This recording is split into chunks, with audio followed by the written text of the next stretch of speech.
anazindua hatua ya kwenda kukamilisha reli ya mbio ya umeme ya SGR kutoka Dar es Salaam mpaka Kigoma. Mheshimiwa Rais ana shughuli nyingine nyingi pia za kiserikali ambazo anazifanya katika kanda ile ya Magharibi. Kwa hiyo kwa sababu ya majukumu hayo, Mheshimiwa Makamu wa Rais alikuwa aje hapa, Mheshimiwa Balozi Dr. Emmanuel Nchimbi, lakini kama mnavyofahamu serikali hii ya awamu ya 6 ni ya wachapakazi, wanahangaika na changamoto za wananchi na kuhakikisha wanatoa huduma. Kwa dharura ya Mheshimiwa Rais kwenda Kigoma, ilimlazimu sasa kaimu wake Makamu wa Rais aende kwenye jukumu jingine ambalo Mheshimiwa Rais alipaswa kulifanya. Kwa hiyo akaenda kule. Ndio hapo mimi sasa Katambi Nisena Kitambi nikapata bahati ya kuja kusana maaskofu hapa.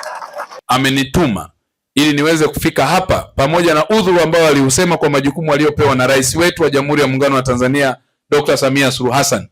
Yeye aliwiwa na kuguswa na hili tukio la leo la 40 nyingi za Baba Konki.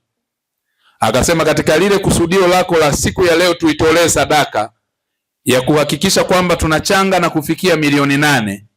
Na sisi tayari ambao tumetumwa na Mheshimiwa mgeni rasmi tumekwisha kusema kwamba tutatoa mifuko 100 ya simenti, lakini pia na sadaka hiyo milioni 1.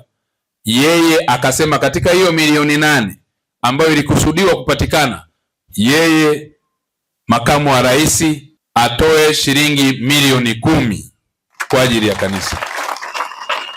Taifa letu kama ilivyo kwingine duniani linawindwa sana. Linawindwa sio kwa bahati mbaya, ni kwa sababu zile sababu zilizowaleta wakoloni hapa ndizo hizo zinawarudisha kwa staili nyingine. Rasilimali zinaua watu. Uongo kweli? Leo watu wanapigana, wanauana kwa sababu ya mali. Uongo kweli? Madaraka yanaua watu. Uongo kweli? Leo nchi duniani huko kote kila mtu anataka kuwa mbabe nani, wanapigana, wanaathiri watu wa kawaida, akina mama, watoto, watu wenye ulemavu, wazee na watu wenye umri mkubwa ambao hawawezi kukimbia hata kilomita 5. Tukitokea machafuko kwenye nchi yetu, ndugu zangu baba askofu, tutaenda wapi? Nchi yetu hii tuna historia nzuri ya amani. Tuna historia nzuri ya kuwalea wenzetu waliopata machafuko. Wenye busara hujifunza kutokana na makosa ya wengine, sio tufanye makosa yetu tuseme tumejifunza kutokana na makosa. Makosa ya wengine tuliyavitupa mafunzo kwamba kumbe mnaweza mkachafua taifa, mkawa wakimbizi kwenye taifa jingine na mkapoteza haki zenu zote. Kwa hata leo ukiangalia waliobaki na vyeo vyao nadhani ni mababa askofu na wachungaji, lakini bado wanaitwa wakimbizi kwenye maeneo mbalimbali. Kwa ni waombe sana baba askofu pamoja na maaskofu wote nchini, mashehe, wachungaji, mapadri, watusaidie sana katika eneo hili. Tusilichukulie mzaha. Na nyinyi mnafahamu baba askofu, katika kila maeneo kuna utimilifu wa Mungu, lakini pia katika kila maeneo kuna udhihirisho wa shetani. Katika utimilifu wa Mungu, katika makundi yetu yote, yapo makundi mbalimbali ambayo tunayo hapa. Tuna makundi ya dini ambayo yanasajiliwa chini ya Wizara ya Mambo ya Ndani.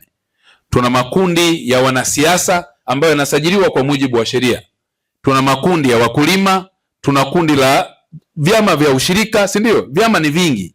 Vyama vya ushirika, vyama vya siasa, tuna makundi ya wakulima, wajasiriamali, tuna makundi mbalimbali, mamalishe, babalishe, tunaishi kijamii hivyo. Kundi la wavuvi, kundi la wachimbaji wa madini, haya yote yana haki sawa kwa mujibu wa katiba. Lakini inapokuja kundi mmojawapo likataka kuchukua haki za wale wengine wote, ndipo hapo changamoto inapotokea. Kwa sisi tuna jukumu letu kama serikali ni kuhakikisha kwamba tuna balance interest, enjoyment of rights, zile haki za msingi tunazihakikisha kwamba unapopata haki yako au unapofurahia haki yako, ujue pia mipaka ya haki yako ili usiingilie haki za wengine. Bwana Yesu asifiwe. Amen. Kwa hiyo hili tutalisimamia kama serikali. Na ndio maana utaona kuna mivutano hili, kuna lile, kwa sababu wakati mwingine mnaona hata kwenye michezo, kombe la dunia mlikuwa mnaliangalia, si ndio ndugu zangu? Kila mtu angetamani apate penalti, si ndio? Na kila mtu angetamani refa ampendelee. Sasa ukiwa refa wakati wote, kwa yule ambaye anaweza akashindwa asifate nidhamu ya mchezo, atalalamika tu kwamba refa anamuonea. Na ndivyo hivyo kila kitu. Dunia hii imeumbwa kwa masharti. Hata ufalme wa Mungu tutaupata kwa masharti. Biblia yetu takatifu inasema hata Musa alivyoenda kule, na yeye nakumbuka ni 40 nyingine. Alienda kwa mlima Sinai, ni siku 40 ndo akapewa amri 10 za Mungu. Baba, una 40 nyingi leo. Pigeni makofi baba Konki. Alivyoenda akasimama kule juu, akarudi na amri 10 za nani? Za Mungu. Lakini maandiko, sijui nyinyi wataalamu wa maandiko zaidi mtatuambia. Mimi nilikuwa padri, lakini baadaye Mungu akaamua niwe padri wa wananchi. Kama hivi nafanya kazi yangu. Inawezekana amri zilikuwa zaidi ya 10. Mbao zilivovunjika labda zilipungua pale. Sasa kama hizi 10 zenyewe hatuzifati, iweje sasa zingekuwa zimeongezeka hapo? Wenzetu kwenye Qur'ani tukufu kuna zile nguzo 5. Utimilifu wake. Kwa kwenye utimilifu wa Mungu ni kuzifata hizo ili tuone ufalme wa Mungu. Hapa duniani kwenye Qur'ani, kwenye Biblia vivyo hivyo. Lakini hapa duniani utimilifu wake ni kuheshimu sheria za nchi na mamlaka zilizopo, kwa sababu zimetoka kwa Mungu. Utimilifu wake ni pamoja na kuheshimu hizo amri ambazo ni sheria zetu. Tukiziheshimu kila mtu ataishi kwa salama. Lakini kuna watu hawataki kuheshimu sheria, wanataka kuonekana wao ni zaidi ya wengine. Hata mimi Katambi ambaye ninasimamia wizara hii siko juu ya sheria. Hata Rais wa Jamhuri ya Muungano wa Tanzania, Rais wetu Dr. Samia Suluhu Hassan, wakati wote kwenye vikao anasema hakuna mtu aliye juu ya sheria, hata yeye hayuko juu ya sheria. Tukienda tukaacha kufata sheria na taratibu tulizojiwekea, tutajikuta tunaangamia. Kwa sisi tunawasihi kupitia kanisa, baba yetu, muendeleeni kutusaidia. Endeleeni kuwa nasi, tuombeeni, kwa sababu majaribu ni mengi na misukosuko ni mingi. Tunafika sehemu unakuwa binadamu, lakini ubinadamu wetu unatimilishwa na imani ambayo nyinyi mnaweza kutusaidia zaidi.